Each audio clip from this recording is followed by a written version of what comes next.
मेरे प्रिय दर्शकों नमस्कार। प्रिय दर्शकों, मैं ऋषि ज्योतिष में आपका दिल से स्वागत करता हूं और आपको बहुत धन्यवाद देता हूं कि आप मेरे वीडियो बड़ी उत्सुकता से देख रहे हैं। और हमेशा आपसे आग्रह भी करता हूं, आपको मेरा वीडियो अच्छा लगता है तो भाई लाइक करें, लेकिन आप देख लेते हैं, लाइक कम करते हैं। दो शब्द कमेंट्स में भी लिख देंगे तो मेरा उत्साह बढ़ जाता है। मेरा वीडियो दर्शकों शास्त्रों के ऊपर आधारित है, वास्तविक है, कोई बनाया हुआ नहीं है। वही कुंडली जो आप लोगों के द्वारा आई है, या मैंने कुंडली बनाई है, या मैंने कुंडली देखी है, मेरे पास जो दर्शक आए हैं उनकी है, या लाइव प्रोग्राम है, सब वही है। या कमेंट बॉक्स में लिखिए, सब वही है। मैं सबको जवाब देता हूं। जिसका वीडियो बनाने वाला होता है उसका भी टर्न पे वीडियो बनाता हूं, और नहीं तो मैं कमेंट बॉक्स में या वैसे लाइव में जवाब दे देता हूं। फिर भी मैं कुंडलियां छांटता हूं ताकि वो बाकी दर्शकों का भी मार्गदर्शन कर सके। ठीक भविष्य के लिए तो दर्शकों कुंडली देखना अनिवार्य है। मैं पत्रिकाएं लिखता हूं और मेरी पत्रिकाएं शायद आप लोगों में से किसी ने कम ही देखी होगी। क्यों? भारतवर्ष में सिर्फ मैं ही लिखता हूं हाथ से जो पत्रिकाएं, जो 25-30 पेज की मेरी पत्रिकाएं हो जाती है, पूरा निचोड़ देती है। आपको जिंदगी में किसी भी से सलाह लेने की जरूरत नहीं, खुद पढ़ो और आगे बढ़ो, उसमें सभी चीजें आ जाती हैं। तो दर्शकों, यहां पर वीडियो में एक 10, 15, 20 मिनट में मैं थोड़ा सा आपको एक झलक में मार्गदर्शन ही दे सकता हूं। बाकी तो सटीक भविष्य के लिए गहन अध्ययन की जरूरत होती है। दर्शकों, मैं हमेशा आपको बताता हूं, जो अभिभावक हैं वह आप अपने बच्चों की कुंडली देखो, आप अपने बच्चों की कुंडली देखो, आप अपनी देखो। दर्शकों, एक साधारण बात है, जो मेरी किस्मत में, जो सब मेरे किस्मत में है वैसी ही मुझे संतान मिलेगी। अगर मैंने शुभ कर्म की है, पूर्व जन्म में किसी की सेवा की है, तो शास्त्र कहता है वो ही संतान सेवा पात्र बनकर के जन्म लेती है। किसी को धोखा दिया है तो धोखा देने वाली संतान होती है, जिसको हम कहते थे योग। अगर आपके बच्चों की कुंडलियों में परेशानी है तो आप मेहरबानी करके अपनी कुंडली तो देखिए कि आपकी कुंडली क्या कहती है। तो जैसे आपकी कुंडली के योग है वैसे ही आपको संतान मिलेगी, जैसे आपके कर्म है वैसे ही संतान मिलेगी। मैंने इससे पहले एक वीडियो 1135 एपिसोड में बनाया था, जिसका शीर्षक था गुरुदेव और मंगल कैसे बने अशुभ प्रभावी। ये किसी अभिभावक का पहली संतान है। पहली संतान में अशुभता आई, आप वीडियो देख सकते हैं। उसमें बुध और केतु मंगल पुष्कर नवास में चले गए, और लग्नेश का नवासपति गुरु, और जो कि नीच राशि में है, और गुरु वृष नवास में आ गया। गुरु 3 तरह से दोषी हो गया। लग्नेश का नवासपति दोषी हो गया, नीच राशि में हो गया, और वृष नवास में आ गया। अब ये दोनों भाव तो बलवंत हो गए बुध के पुष्कर नवास में आने से। मंगल भी अशुभ बन गया, पुष्कर नवास में आ गया। केतु भी अशुभ फलदासा बन गया, नवास में आ गया। लेकिन बुध क्योंकि पुष्कर नवास में आया, बेशक अष्टम भाव में है, परेशानी होगी, रोगों पर खर्चा भी होगा, वो अलग बात है। लेकिन अपने सिद्धांत के मुताबिक दशम भाव को भी उठाएगा, लगन को भी उठाएगा, कुछ प्रतिष्ठा मिलेगी। लेकिन चतुर्थ भाव और सप्तम भाव, इनका स्वामी नीच राशि में आ गया और विष नवास में आ गया। घरेलू सुख नहीं, पत्नी का सुख नहीं, बच्चे नहीं, प्रतिष्ठा। या तो फिर यह है भाई ये योगी हो जाएगा, उसको संसारिक सुख नहीं मिलेंगे, सीधी सी बात है। उसके जिसके जात तक ये बेटा है उनकी आंखें नहीं खुली जन्म लेने के बाद। मैं हमेशा बोलता हूं 3 से आप सलाह लीजिए, क्यों? सर्व ज्ञानी नहीं है, अपनी अपनी जगह सभी ज्ञानी है, लेकिन सर्व ज्ञानी कोई नहीं है। 3 से सलाह लें, फिर उपाय करें, कुछ रास्ता निकलेगा। नहीं किया। 97 का, अभी 28 साल हो गए उसको, अभी सोचा शादी के लिए ये करे करे रोजगार करे तो परेशानी आई, पहले से सोचना था समय रहते हुए। तो वैदिक ज्योतिष में जो विधान है दोष निवारण का, उसका थोड़ा सा लंबा प्रोसेस है। सात्विक है, पूजाएं की जाती हैं, पितृदोष नारायण की पूजाएं की जाती हैं, तो एकदम तो प्रभाव नहीं, इंजेक्शन लगाया ठीक हो गया, ये टाइम लेता है। और फिर मैं हमेशा कहता हूं कि आज अगर एक मजिस्ट्रेट साहब ने किसी अपराधी को सजा दी है तो हमको पता है कि 1 साल में 3 महीने में छूट जाएगा। या भगवान ने कितने दिन की सजा दी है, तो हम सिर्फ भगवान को अपील करते हैं, पूजा करने का मत अपील करते हैं, वो उसके ऊपर निर्भर है, वो सुने या ना सुने। लेकिन हम इंसान हैं, हम सिर्फ वही कर सकते हैं। लेकिन एक बात और भी है, गीता में भगवान ने उपदेश दिया है, तुम कर्म करो, फल की चिंता मत करो। वो आप जो कर्म करोगे उसको याद करोगे, आपका कर्जदार नहीं रहना चाहता। आपने जो कर्म करके आए हैं, शुभ कर्म करके आए हैं, उसके निमित्त आप कार्य कर रहे हैं, प्राश्चित कर रहे हैं, तो कुछ ना कुछ आपको वो फल जरूर देगा। ऐसा सोच कर देखिए। लेकिन नहीं आंखें खुली 97 वाले बच्चे के साथ में, उसके बाद दूसरा बच्चा पैदा हो गया 2003 में, 6 साल के बाद समझ लो, उन्माद योग हो गया।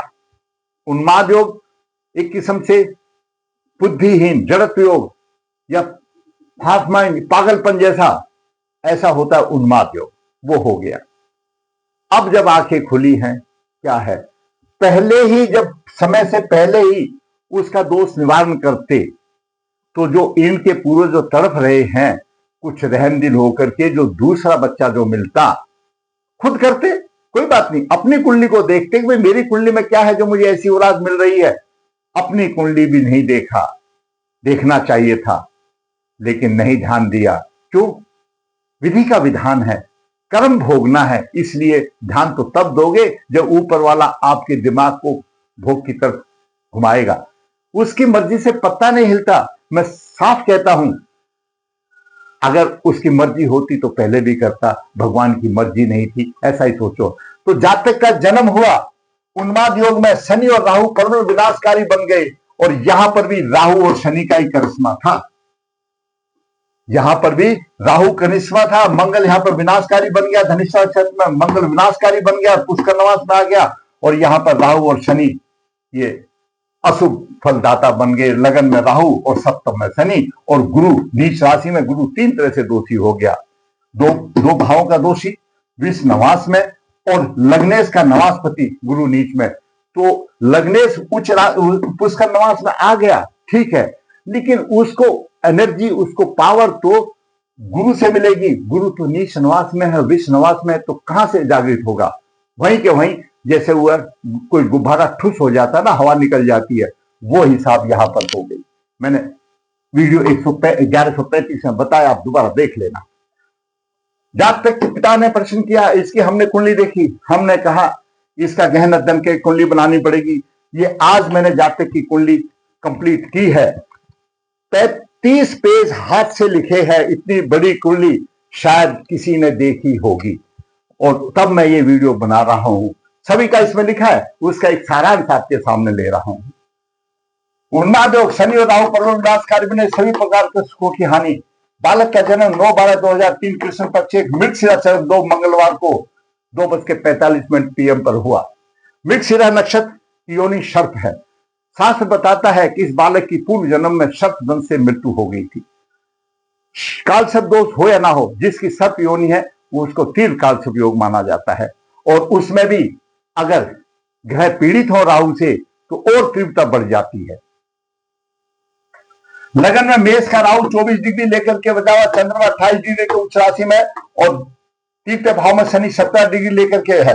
गुरु पंचम भाव में 23 डिग्री 57 मिनट लेकर के, सप्तम भाव में केतु 24:59, और अष्टम भाव में सूर्य 22:57 लेकर के, और नवम भाव में शुक्र और बुध 13 और 21 लेकर के है। द्वादश भाव में मंगल 2 डिग्री है। मंगल मृत अवस्था में है। यहां पर विष नवास में कोई नहीं है, पुष्कर नवास में केतु है, मंगल और शुक्र है। मंगल यहां पर विष नवास में आ गया, द्वादश भाव में चला गया। विष नवास ये कहता है कि मंगल अपने कारत्व को का फल अच्छा देगा और जिसका स्वामी उच्चा देगा। मान लिया मंगल यहां पर है, लेकिन राहु अधिश राशि का स्वामी है, यह भी हमको नहीं भूलना चाहिए। मंगल की राशि में राहु है तो राहु उसको रोक देगा, राहु उसमें रोक देगा, इसमें परेशानी आएगी, तो वो भी उससे बात नहीं बनी। आप दर्शकों देखिए, विशेष सूत्र है सूर्य शनि राहु द्वादश भाव का स्वामी, सूर्य शनि राहु द्वादश भाव का स्वामी, और राहु केवल जिस राशि में राहु हो, ये 5 ग्रह पृथकवादी होते हैं।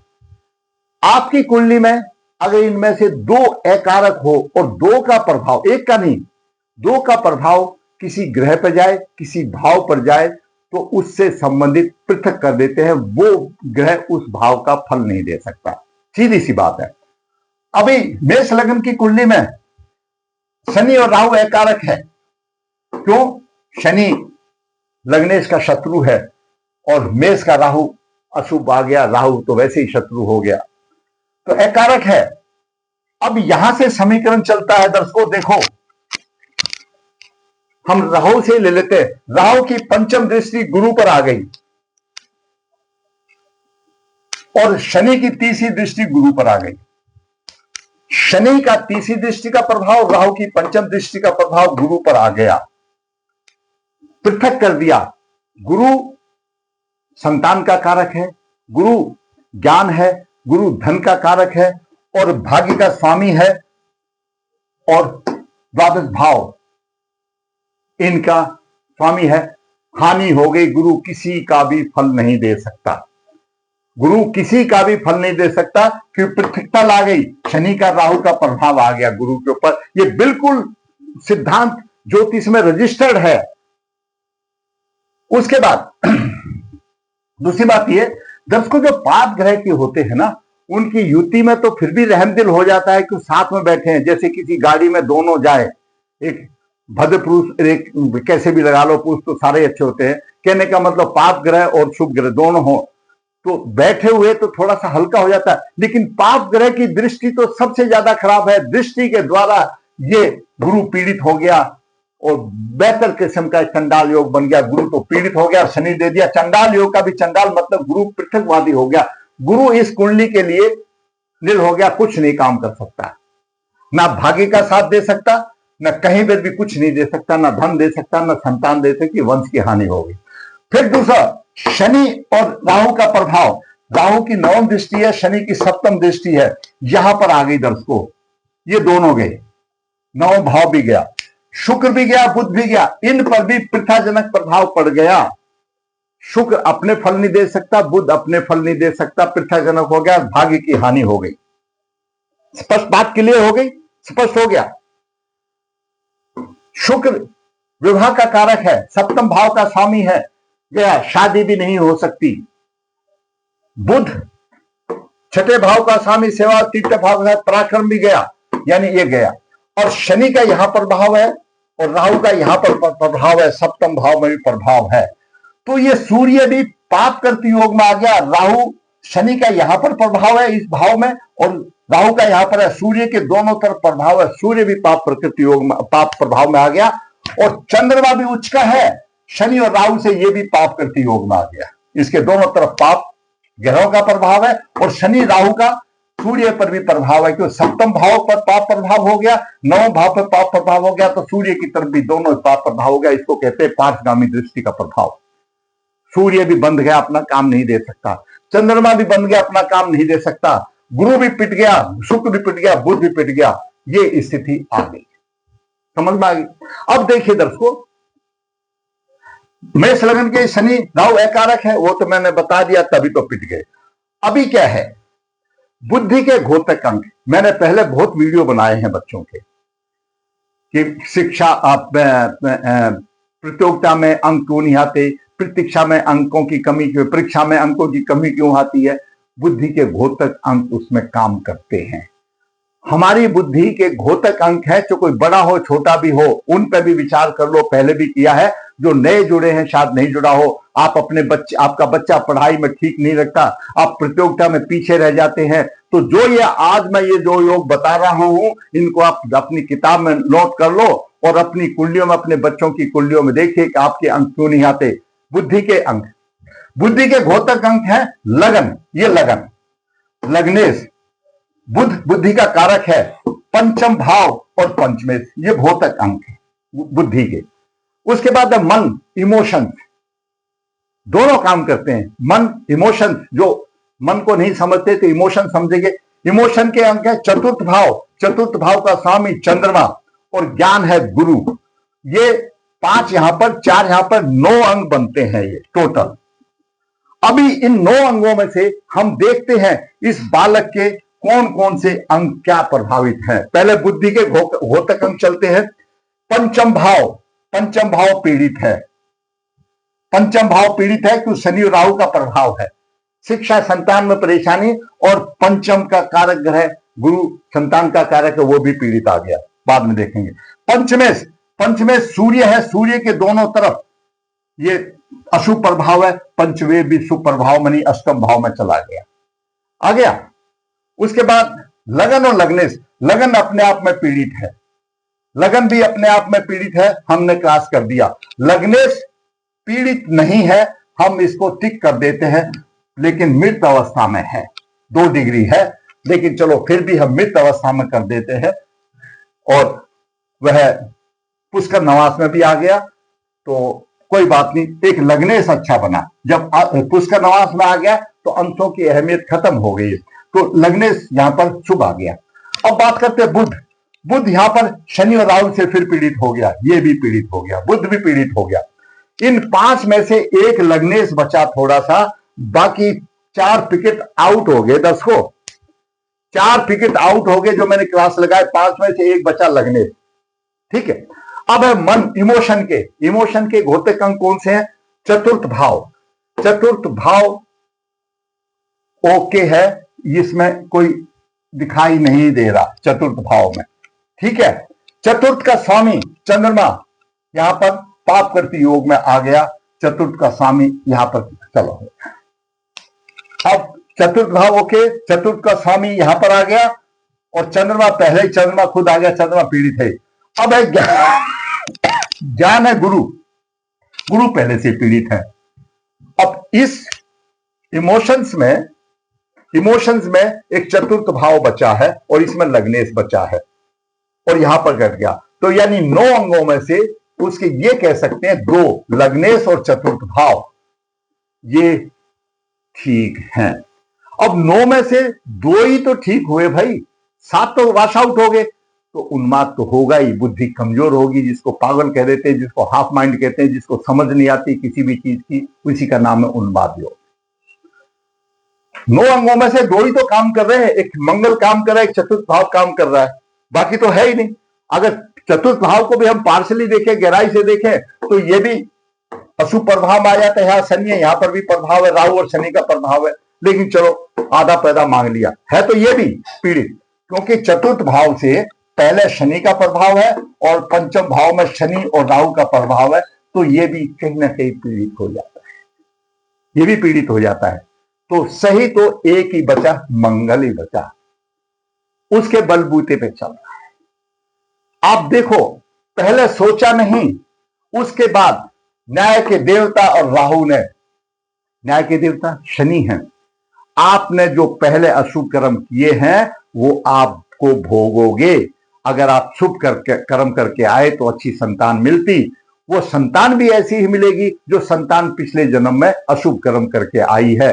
तो यहां पर यही रहा कि शनि न्याय का देवता और राहु पितामह पूर्वजों का, इनके पूर्व अतृप्त योनि में है, किसी ने ध्यान ही नहीं दिया, तो उन्होंने लास्ट में 2 संतान तो दी, लेकिन दोनों ऐसी दे दी, आगे संतान से दुखी रहने वाली बात आ गई, आगे वंश चलने वाली बात नहीं रही, परेशानी आ गई। अब क्यों आई? अब यहां सोचिए, ये दोनों बच्चों का तो मैंने बता दिया। राहु की दशा चल रही है और जन्म नक्षत्र भरनी 22 नक्षत्र शनि, शनि विनाशकारी भी बन गया, कारक भी बन गया। शनि विनाशकारी बन गया, शनि प्रबल, राहु और शनि विनाशकारी बन गए, सभी की हानि कर दी।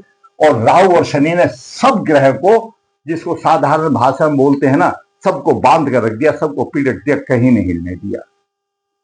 ये स्थिति आ गई। ये स्थिति क्यों आई? इनके पिता माता के पूर्व जन्म के कर्म ऐसे थे तो उनको ऐसी औलाद मिली। अब मैंने दोनों का तो विवरण आपको बता दिया, एक का वीडियो में मैंने आपको शॉर्ट बता दिया और इस बच्चे की मैंने पत्रिका लिख दी।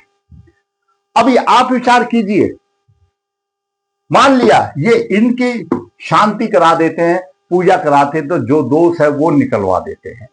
लेकिन एक लॉजिक समझिए, सब पढ़े लिखे हैं, मैं भी पढ़ा लिखा हूं जो आपके सामने खड़ा हुआ हूं, मैं कोई अनपढ़ नहीं हूं। क्या इन बच्चों की शांति, क्या दोष निवारण से बच्चों का भविष्य ऊंचा होगा?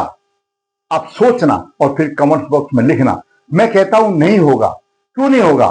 भाई इनके पिता माता के कर्म ऐसे थे, उनके नसीब में ऐसी थी, अगर इनके भी दोष निवारण करते हैं, उनको भी अपने सुख फलों का दायरा बढ़ाना पड़ेगा। कहने का मतलब माता पिता के जो अपने नसीब खराब थे, किस्मत खराब थी, जो ऐसी औलाद मिली, तो उनको अपनी भी किस्मत सुधारनी पड़ेगी, तो ही तो पूरा फल मिलेगा।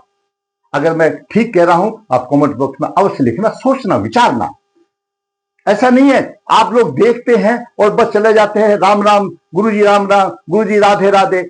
विचारो, मैं क्या कह रहा हूं उसको समझो, मैं कहां बोल रहा हूं, और फिर सोचिए।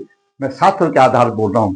माता पिता के जैसे कर्म थे, ऐसी अयोग्य संतान मिली जो कि परेशानी आ गई, तो उनको अपने कर्मों का प्रायश्चित करना पड़ेगा।